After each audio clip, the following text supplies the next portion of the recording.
Hello అండి. ఈరోజు మన వీడియోలో మన అమ్మమ్మ వాళ్ళు చేసే పాతకాలపు వంట మినపప్పు కూర. చపాతీ, పుల్కా రోటీల్లోకి ఏదైనా డిఫరెంట్‌గా ట్రై చేయాలి అనుకుంటే, హెల్తీగా తినాలి అనుకుంటే, ఒక్కసారి ఈ మినపప్పు కూరని ట్రై చేయండి. చాలా బావుంటుంది. అరగంట ముందు నానబెట్టుకున్న 100 గ్రాముల మినపప్పు అండి. ఈ పప్పుని 1కి 2 సార్లు కడిగి పక్కన పెట్టుకుందాం. ఇప్పుడు 2 మీడియం సైజ్ ఉల్లిపాయల్ని సన్నగా, పొడవుగా కట్ చేసుకుందాం. మనకి ఈ కర్రీకి ఉల్లిపాయ ముక్క అనేది పొడవుగా ఉంటేనే బాగుంటుంది. ఇంకో విషయం ఏంటంటే ఉల్లిపాయలు కొంచెం ఎక్కువగా ఉంటేనే బాగుంటుంది. ఇప్పుడు ఈ ఉల్లిపాయల్ని కట్ చేసుకుందాం. 2 మీడియం సైజ్ టమాటాలని కూడా కట్ చేసుకుందాం. చూస్తున్నారు కదండి, మనకి ఈ సైజు ముక్కలుగా కట్ చేసుకుంటే సరిపోతుంది. అలాగే 4 పచ్చిమిర్చిని కూడా కట్ చేసుకుందాం. ఇలా కట్ చేసుకున్నాం కదా, ఇప్పుడు వీటన్నిటిని ఒక బౌల్లోకి తీసుకొని పక్కన పెట్టుకుందాం. ఇప్పుడు స్టవ్ మీద ఒక మూకుడు పెట్టుకొని 2 టేబుల్ స్పూన్లు ఆయిల్ వేసుకుందాం. వెనకట్లో అందరూ మట్టి మూకుళ్ళలోనే చేసేవాళ్ళండి. అందుకనే ఆ కూరలు అనేవి అంత రుచిగా ఉండేవి. నేను ఈ కూర ఇంట్లో ఎప్పుడు చేసినా కానీ నేను మట్టి మూకుళ్ళలోనే చేస్తాను. ఆయిల్ కొద్దిగా వేడైన తర్వాత ఒక 1/2 ఇంచు దాల్చిన చెక్క, ఒక పెద్ద యాలుక, ఒక మరాఠీ మొగ్గ, ఒక స్టారు, 4 లవంగాలు, 1 టీ స్పూన్ జీలకర్ర వేసి ఒక అర నిమిషం పాటు వేపుకుందాం. చూసారు కదండి, స్పైసెస్ అన్నీ మంచి ఫ్లేవర్ వస్తున్నాయి. ఇప్పుడు ఇందులో సన్నగా కట్ చేసిన ఒక 10 వెల్లుల్లి రెబ్బల్ని వేసి ఇందులోనే ఒక రెమ్మ కరివేపాకు కూడా వేసుకొని మరో అర నిమిషం పాటు వేపుకుందాం. ఇప్పుడు ఇందులో మనం సన్నగా కట్ చేసుకున్న ఉల్లిపాయ ముక్కల్ని కూడా వేసుకొని స్టవ్ని మీడియం ఫ్లేమ్లో పెట్టుకొని ఉల్లిపాయ ముక్కల్ని మెత్తపడేంత వరకు మగ్గించుకుందాం. జాగ్రత్తగా గుర్తుపెట్టుకోండి, ఉల్లిపాయల్ని వేపకూడదు, మగ్గించుకోవాలి. ఉల్లిపాయల్ని ఇలా మగ్గించుకున్నాం కదండి, ఉల్లిపాయ మనకి ఇలా మగ్గితే సరిపోతుంది. అప్పుడే మనకి కూరకి రుచి వస్తుంది.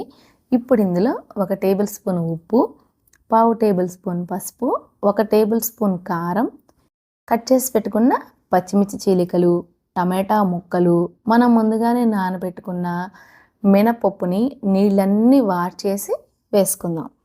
ఇలా వేసుకున్నాం కదా, ఇప్పుడు స్టవ్ని సిమ్లో పెట్టుకొని ఇలా మధ్య మధ్యలో కలుపుకుంటూ మూత పెట్టి 10 నిమిషాల పాటు మగ్గించుకుందాం. మనకి ఈ ఆయిల్లో మినపప్పు అనేది ఒక 10 నిమిషాలన్నా మగ్గితేనే మినపప్పు స్మెల్ పోయి ఈ ఉప్పు కారాలు, ఈ స్పైసెస్ ఫ్లేవర్స్ అన్నీ పప్పుకు పట్టుకొని కూర అనేది రుచిగా వస్తుంది. మనకి జిగురు రాకుండా ఉంటుంది. ఇదొక్కటి జాగ్రత్తగా గమనించండి. అదే మనం ఉడకపెట్టేసి అలా వేసేసి తాలింపు పెట్టేసామనుకోండి, లేదా వెంటనే నీళ్లు పోసినా కానీ మనకి కూర అనేది ఆ మినపప్పు స్మెల్ అనేది అలానే వస్తుంది, పోదన్నమాట. మనం ఈ ప్రాసెస్లో చేసామంటే మనకి ఆ స్పైసెస్లో మినపప్పు అనేది మగ్గి మంచి రుచి వస్తుంది. ఇది మినపప్పు కూర అని ఎవరు అనుకోరండి, అంత కమ్మగా ఉంటుంది.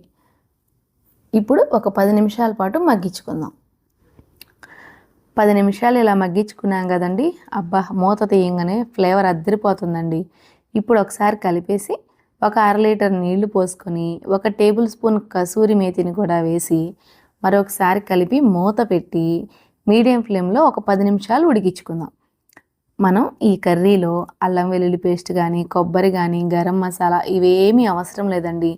చక్కగా మైల్డ్గా తినాలి అనుకునే వాళ్ళు హ్యాపీగా చపాతీ, రోటీ, పుల్కాల్లోకి కమ్మగా తినేయచ్చండి.